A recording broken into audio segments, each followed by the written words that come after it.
Okay, let's have a look at the process of requirements management. Now, in this lecture, we'll talk about the purpose of requirements management, or why do you do it in the first place. We'll have a look also at some of the popular methods of recording requirements, and we'll review briefly review the process of requirements management. Well, the first thing we need to consider is that requirements themselves are important.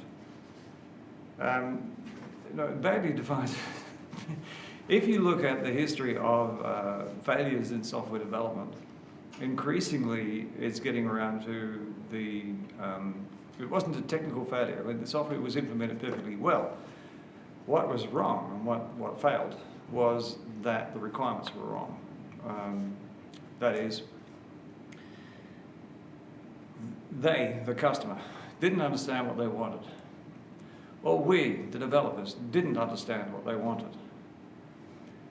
And nobody actually took the time and trouble to express the requirements in such a fashion as to expose this lack of understanding, this lack of knowledge, and lack of clarity about the whole thing. As a consequence, it just became a mess, and a perfectly technically implemented mess is still a mess. I mean, the expression garbage in, garbage out was one that was popularly used with software systems right at the beginning in, say, the early 1960s and 70s, where it really exposed that people didn't really know what they were talking about.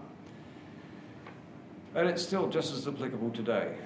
People don't quite understand what it is they want, and we don't understand what it is they want, possibly because they've expressed it well and we haven't understood, or they haven't expressed it well and we can't understand what they don't express well.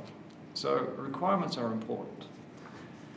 Now, why should we bother with making the effort to record the requirements? I mean, after all, surely that is the customer's problem to actually state what they want. Well, to some degree, yes, it is, but we're going to be implementing the system, and it's up to us to try and discover as much about the problem early in the life cycle of the development, so that we can expose dependencies between the requirements and expose misunderstandings about the problem that people want solved and our implementation of that solution. So we need to ensure that the delivered product is actually what it should be and does what it should do. Now, without some systematic method of eliciting, discovering, and recording the requirements, we've got very little chance of doing it, and the poor requirements will be implemented badly.